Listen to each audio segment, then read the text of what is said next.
I think when you're making a doc, you never want to preach to your audience. I really wanted people to see all of the experiences that occur and come away with their own conclusions. Look, I am a character in the film. It's very quickly do you understand what my political beliefs are. I don't need to then go and parrot them over and over in the film. I think people can watch everything play out and make their own choices. I also just don't think that it's the best way to change anyone's mind is to hit them over the head with what your own beliefs are or what you think Right. the truth is.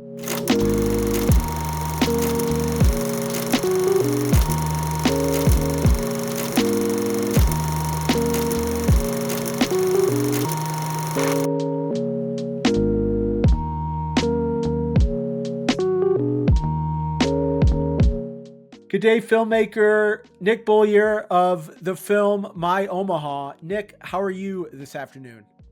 Doing great. Thanks so much for having me on. I'm thrilled you're here. Your film My Omaha is a touching documentary. It goes way deeper than you might expect. I'm sure we'll discuss the logline. People get an idea of what it's about, but trust me, it goes way further than what that description says. I am curious though, and you touch upon it a little bit in the film, but how did you get involved in filmmaking? Was it something you knew early on or something you learned later on that you have a gift for? So I started out as a writer first. I was a Hmm. journalist in college, worked on newspapers and for blogs and stuff. And that was how I began as a storyteller and a journalist. But a couple things happened. The first was I noticed how much the industry was changing. There was less opportunities or less jobs.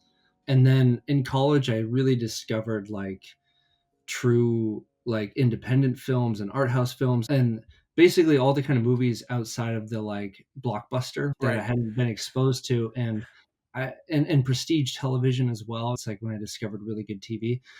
And I was moved, and I also thought, okay, I think I can tell the same kind of stories I want to tell in this medium, visual medium, than I do as a reporter. So I decided to pivot like three-fourths of the way through college, and it was just through happenstance that I ended up interning on a documentary in Los Angeles, actually. Oh, cool. My senior year of college, I went out there actually just to honestly do anything, and this is what Right. ended up landing. And it was such a formative experience. It was really enriching. And when I got back to Omaha, I said, okay, documentary is what I'm going to do. And it was from that moment that I actually started making the film My Omaha, which is it's taken that long, but that's how it all started. That's a perfect segue. So there is some footage early on of you and your dad in the film. So can you tell people what they should expect to see when they turn on My Omaha? Yeah, in My Omaha, you're going to see two real central storylines. You're going to learn about a city and its people and a sort of struggle amidst like racial justice issues and other social issues. And then you're going to see the story of a father and a son who are politically divided and who are trying their best to bridge the gap and heal their divide while there's still time. Because in the film, my dad has cancer and a pretty serious diagnosis. So the film goes back and forth between these two stories, and the two really inform each other as things that are happening in America and in Omaha influence this conversation with my dad, and likewise I'm being influenced as I get to know different people throughout the city. And so it ends up being a real portrait of Omaha, which I think also is reflective of America as well. And the amazing part about it, Nick, and I think so many people, when they hear that, they are imagining like a Thanksgiving dinner where like people are yelling at each other. And it's like, why would I want to spend that time doing that? Because I can do that with my family at any amount of time. But the way that you break the film down and you have those two parts, it really gives a depth to it that I don't think it would have otherwise if it was just about the politics of a father and a son. So did that framing come to you as Mm. you did recordings with your dad? Did you always have in mind that you were going to frame it that way that would allow a depth that wouldn't normally occur if it was just like the political portion of things? It's an interesting question because I think until the very end, I was unsure if I can make the two stories work together because Oh, at times it felt like two movies. And right. but I knew that there was a real emotional and thematic connection between the two. It really, the film more so started out journalistically and objectively about Omaha. And it wasn't until I started getting to know some of the activists more, particularly Leo, who's in the film, who challenged me to really think about what my own role was as the storyteller, right? That kind of opened my eyes to think, okay, it would be very interesting if I actually showed the viewer into that world and what my Right. struggle looks like behind the scenes. And that ended up really taking off once my dad decided to do this with me. Yeah, I think it's really, I feel very lucky that it worked out. It's due to some really great team members that I have, some really great editors that really helped delicately weave these two narratives together. But it certainly looks a lot easier when you watch it when it's finished than how it took to get it to work. Did you shoot with a team of people that when you would go on these conversations with your dad or conversations in Omaha, did you have like a group of people that you came with you? Was it just you shooting by yourself, especially like with your dad? Can you talk a little bit about how you shot the film? Yeah, it was a little of both. Most stuff with my dad was just shot by me, which was really for a few reasons. One, it was budget. I barely had any money to make the film, but also I don't think I could have gotten as real and as vulnerable with my dad if there was Right. another person there and we were able to forget about the camera and really just connect. Also, there's scenes on family vacations where it was like I was not going to bring a cinematographer. And that's what's really messy about personal doc filmmaking Right. is like, where does life start versus where does the film start? Because like Right. when we went on a vacation, I would film, and part of me is preserving it just for our family. And part of me thinks that this would make something good for the movie, and it's really, yeah, complicated. But I do want to shout out that in Omaha, I worked with a couple cinematographers, and James Zanders is the primary one who was with me through a lot of my shooting in the city. And he really did a great job of freeing me up and allowing me to actually direct while he shot some really good stuff. That's awesome. And yeah, I'm laughing, but it is an actual thing, right? Is that there are people that take this too far and it becomes like an exploitive type of approach where it's okay, are you actually filming for genuine reasons? Or are you filming just to get into slam dance? And I feel like your film, it never at one point never feels, you know what, you're taking advantage of a personal situation for your own filmmaking goals. Do you have any advice for somebody who may be embarking on that challenge of like how did you is there any way in your mind you delineated okay, this is going to be the difference between family time with my family and then time that I'm going to spend on the film? Yeah, it's a good question. Personal filmmaking is very tricky because it gets very Right. blurry because you do have to have a certain amount of conviction to get it done, and you have to Right. film in some uncomfortable moments. But I think at the end of the day, you have to ask yourself, what are you comfortable living with when it comes to the impact it's going to have on those around you and also what the finished product comes out to be. I made a choice that once my dad's health reached a certain point, I was just not going to film anymore because he was too sick and I wanted to make sure that time was really reserved for me and him. I've seen other personal films where people really push it, and Yep. there's part of me that really admires that and there's other parts of me that are like really terrified of that because there is considerations for the people that are in your film and who are close to people in your film. And I think it's important to be as sensitive to that as you can, but at the same time you're always seeking a story, and when you invest so much in a film, you want to get it done and true to the moment. And so it's really a balancing act, and I think it's very difficult to get it done right, so it's a challenge. So I imagine one of the piece of advice you have is I imagine you had that conversation with your dad about telling him, "Hey, I'm not going to be filming this." So you had that agreement with him where you were both on the same page about what was going to be filmed and what was going to be kept personal. Yeah, and there was certain topics that were just off limits, and I That's awesome. respected that. And yeah, a big piece of advice I would have to, I think this goes for really making any film, is that the you have to build trust with the people you're making a film with.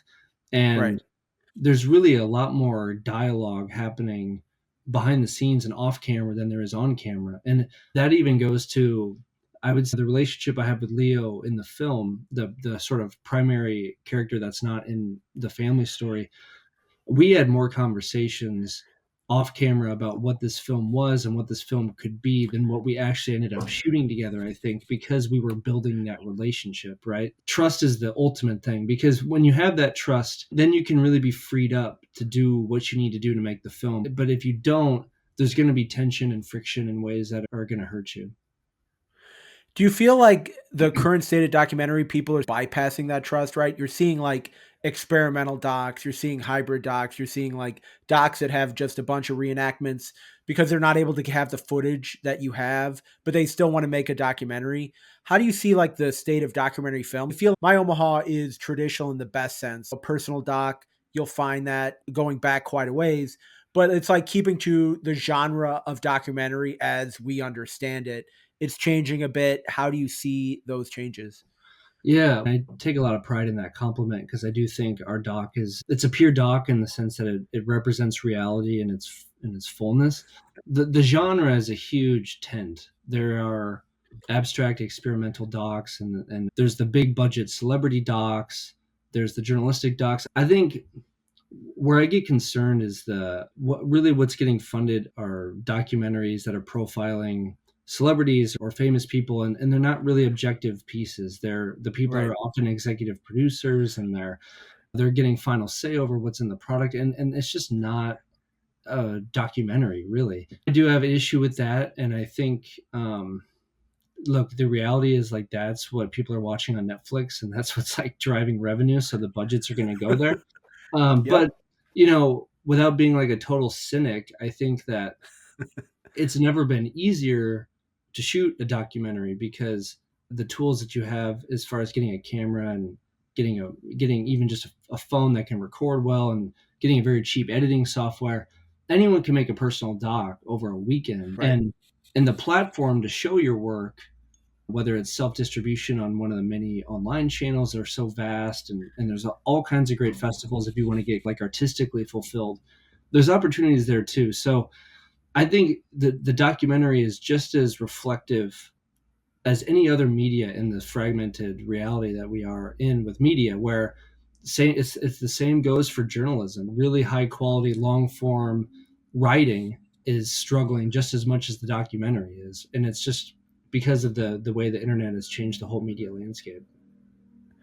That's probably the most brilliant answer I've heard to that question, Nick. So I think you have a future as a It's the documentary first time filmmaker anyone and sort said of that. like and like an analyst of the medium. So the other cool thing about the doc, there's so many great things about My Omaha, but one is that I guess you could call it a political film, but it doesn't necessarily go into one direction or another. Like you won't watch this film and think, I hope maybe someone is out there thinking, but a rational thinking person wouldn't watch this film and think, wow, I've been pushed into thinking one side or the other. Was that a conscious concern of yours that you wanted to make sure you weren't just like unloading political beliefs on the viewer where they walked out saying, oh, I heard a diatribe about one side or the other? Did you consciously make the editing decisions of trying to keep this as neutral as possible for a bunch of different reasons? But I imagine trying to attract the widest audience available. Yeah, definitely. That was something we were thinking about. I think when you're making a doc, you never want to preach to your audience. I really wanted people to see all of the experiences that occur and come away with their own conclusions. Look, I am a character in the film. It's very quickly do you understand what my political beliefs are. I don't need to then go and parrot them over and over in the film. I think people can watch everything play out and make their own choices. I also just don't think that it's the best way to change anyone's mind is to hit them over the head with what your own beliefs are or what you think Right. the truth is. So yeah, that was definitely a consideration. And also just wanting like the emotion to be the driving narrative of the film. I think one of the most important scenes in the film is when my dad and I are like exhausted talking about politics, and I just ask him what this how does it make him feel as a dad that we have this kind of disconnection, and the vulnerability that comes through after that I think was where we actually made progress. And so Right. it's almost also a way of saying that in order to try to bridge the gap a little bit, you do have to transcend some of the finer details of certain kind of political ideology, I think, to understand people at a more human level. Amazing. So it's premiering at Slam Dance, and I feel like given your comments about like celebrity docs and these docs that are made as fluff pieces to boost someone's ego, Slam Dance is a perfect audience for this because it has actual documentaries like My Omaha that are really pushing the field forward. Was that a conscious decision? You're like, you know what? I want to make sure it's in a place where it can be appreciated for what it is. Yeah, it was always a festival that I had on my mind. I had a chance to go one year when I was just going to film festivals to network, and I fell in love with the energy of the festival. And I really felt like for the first time I fit in as a filmmaker. Like it was so inviting, it was so welcoming. I felt like everyone else was a sort of like scrappy person just trying to get their Right. movie made. And that's really what this film was. It was like a movie that came out of nowhere that was going to get made no matter what. And Slamdance saw that, and that's the kind of movies that they support, are people that are basically just by any means necessary are going to make their films. And so it was so fulfilling to be selected and to be recognized like that. And yeah, it's an amazing festival because they really do put the films and the filmmakers first.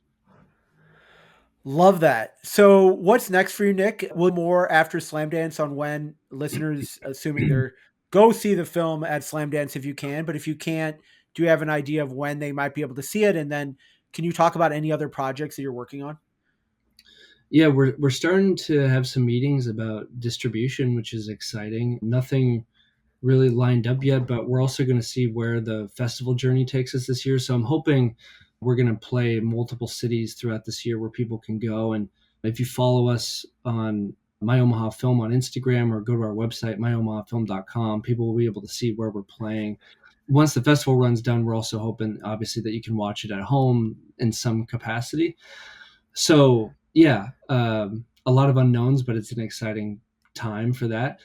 As far as future projects go, also, I think there's some exciting things brewing. I have ideas for a couple new personal films, which is exciting because I think I know how to make one now. Absolutely. I've been writing again as well, going back to my roots, and there's a few projects that are more narrative focused that I'm interested in. I've got ideas for feature docs about Nebraska issues still, so a lot of ideas, and I hope that maybe at Slam Dance I meet some people that might be interested in collaborating on it.